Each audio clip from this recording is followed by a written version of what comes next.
On June 30th, 1989, in the quiet town of Seymour, Missouri, a typical day took a dark turn when 24-year-old Kelly Workman disappeared without a trace.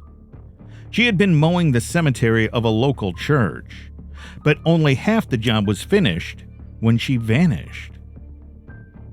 As the hours passed after sunset, her family and local authorities grew increasingly worried and launched a search. Days went by with no clues until a chilling discovery was made a week later on July 7th, miles away near Mark Twain National Forest. Kelly's body, in an advanced state of decay, was found in a creek.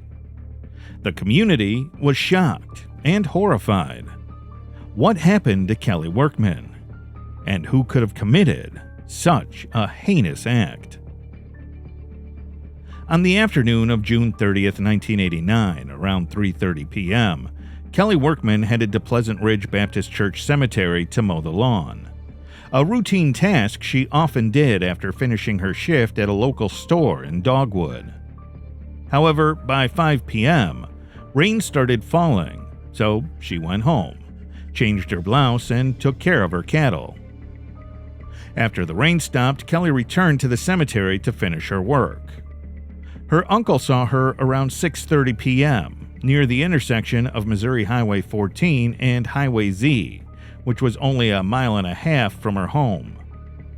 This was the last confirmed sighting of Kelly before she disappeared. Earlier that day, Kelly was her usual responsible self, ensuring everything at home was in order before heading out. Kelly was born on September 22, 1964, in Dogwood, Missouri. She lived with her parents and was responsible and always got home on time. But that day, hours passed, but Kelly was nowhere to be seen. Later that night, her parents made a chilling discovery. Kelly's mower had been left abandoned in the church lot, and the lawn seemed barely touched. Her car was found sitting in the gravel drive with the keys still in the ignition. The community, confused and shocked, rallied together and searched for her. Given that she had been tending to the cemetery without fail for 3 years already, her sudden disappearance appeared very unlikely. The following day, even more help arrived, with firefighters and a helicopter joining the search efforts. But the worst news came about a week later, on July 7, 1989. A farmer and his son stumbled upon a heartbreaking sight. A fully clothed, decomposing body submerged in water from the waist down. It was discovered about 10 miles away from the Baptist church, in a creek near Mark Twain National Forest in Christian County. Police went to the scene and were horrified to find the body was in such a state that they could only identify it through dental records. And when the results of the test came in, they confirmed that it was indeed Kelly. She had become a victim of a terrible crime, but the cause of her death remained a mystery. Despite thorough inspection, the autopsy couldn't determine if she had been strangled or suffocated. They couldn't even determine if she had been sexually assaulted. They concluded that she hadn't been, since she had been found fully clothed. However, this reasoning didn't seem right to the people of the community or the family. Sadness and shock spread throughout the town. They wondered, how could something so terrible happen to someone so kind and quiet? The investigation into her death began, but physical leads were scarce, which left authorities puzzled. Despite the lack of concrete evidence, Kelly's family held on to hope and even offered a substantial reward of $10,000 for any information which led to the arrest and conviction of those responsible for her death. But days turned into weeks, and the truth remained unsolved. Then a glimmer of hope appeared, about 6 months after her murder, when Kelly's mother, Joan Workman, received a chilling call.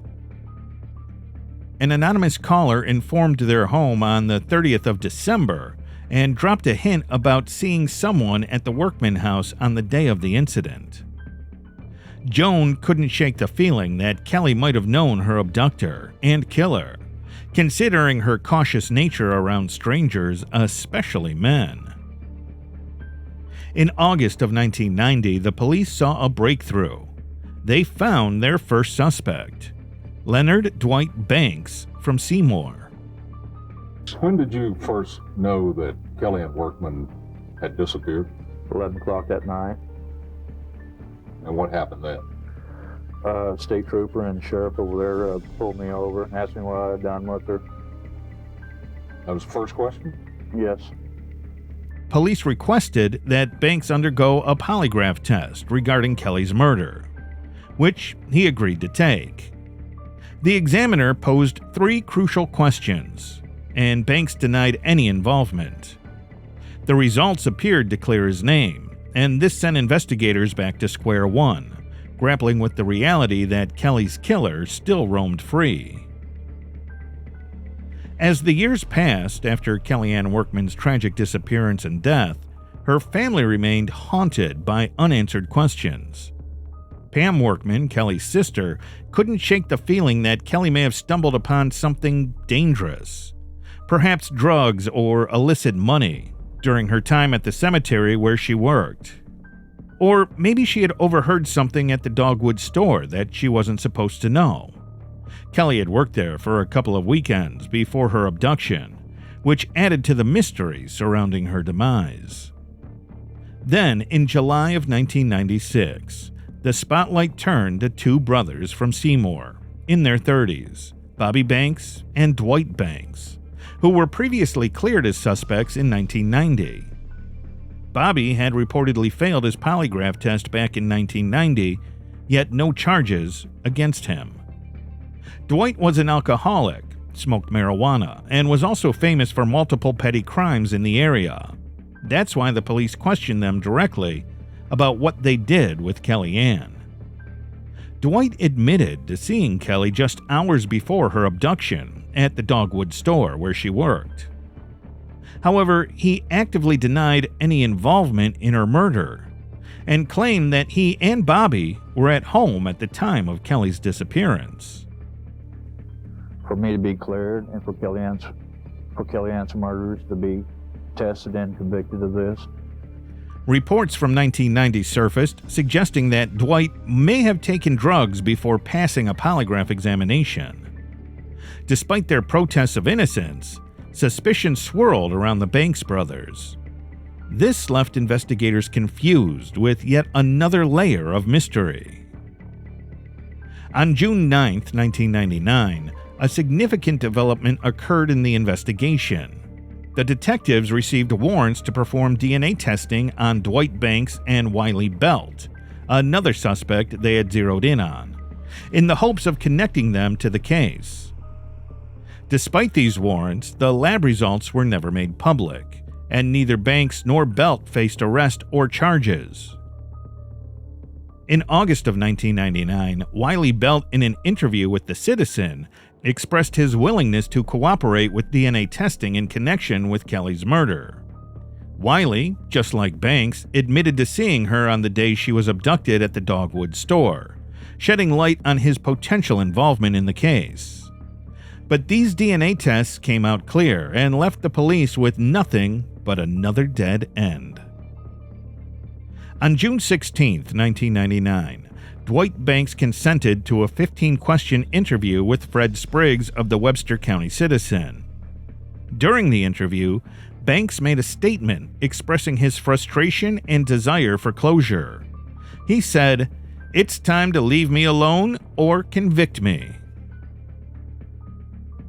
Then on September 10, 1999, New Douglas County Sheriff Gary Koop administered a voice stress test to Banks, the technique that analyzes shakiness or nervousness in their voice.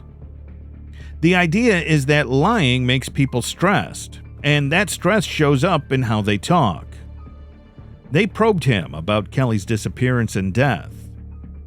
Following the test, Coop reassured Banks and stated that he believed in Banks' innocence. Despite these assurances, the cloud of suspicion continued to loom over Banks. As the years passed, the search for justice in Kelly Workman's case seemed to hit one roadblock after another. On the eve of the 11-year anniversary of Kelly's death in June of 2000, her mother, Joan Workman, voiced the family's growing frustration at the lack of progress in the investigation. In July of 2000, Michelle Abriel, Kelly's cousin from Seymour, came forward with a startling claim in an interview. She claimed to know the identity of Kelly's killer. It was Dwight Banks. This person aligned with the suspicions of both Joan Workman and Christian County Sheriff Steve Whitney. However, Whitney reportedly informed that Dwight Banks, who was previously considered a suspect, was not responsible for Kelly's murder. And the case went cold once again. On July 1, 2009, the 20-year anniversary of Kelly's abduction and murder, despite the passage of time, the Sheriff's Department in Christian and Douglas counties stated that they had no new leads to report. But they never lost hope. Finally, on May 22, 2013, Professor Michael Bowersox, a former prison warden turned forensic professor, offered a glimmer of hope. The Drury University conducted a study on Kelly's murder, and they concluded that exhuming her body and reopening the investigation could lead to the resolution of the case and the prosecution of the perpetrators. Most importantly, the report also highlighted alleged negligence in evidence collection and investigative procedures by former officials, which suggested that the case could have been solved years ago in 1989, if proper protocols had been followed. Despite the setbacks and missed opportunities, the quest for justice for Kelly Workman continued, with the hope that one day the truth would finally come to light. The investigation seemed stuck, and people were losing faith. They worried it would become another unsolved case. The weight of this fear pressed heavily on Kelly's family. Would she ever get the justice she deserved? In a stunning turn of events, after over 30 years, a long-awaited breakthrough finally emerged in the decades-old case of Kellyanne Workman's murder. On February 20th, 2024, a significant development unfolded in the decades-old case. A Douglas County grand jury indicted 3 men, Bobby Banks, Leonard Dwight Banks, and Wiley Belt, for her 1989 murder. The arrest came after new information surfaced linking the suspects to Kelly's killing, but it was never disclosed to the public. The prosecuting attorney, Matt Weatherman, revealed that a tipster, who was not previously considered a person of interest in the case, provided crucial information in the last couple of months. Further details have not yet been revealed by the authorities. The charges against the 3 men include first-degree murder, first-degree assault, and first-degree kidnapping in connection with Kelly's abduction and subsequent death. Following their arrests, the Banks brothers and Wiley Belt were taken into custody and held at the Douglas County Jail in Ava, Missouri. Each of them is being held on a $250,000 cash bond. The community now awaits further developments in the legal proceedings, hopeful that the perpetrators will be brought to justice for their heinous crimes after 35 years. The long-awaited sentencing will hopefully bring some peace to Kelly's family and provide some long-awaited closure.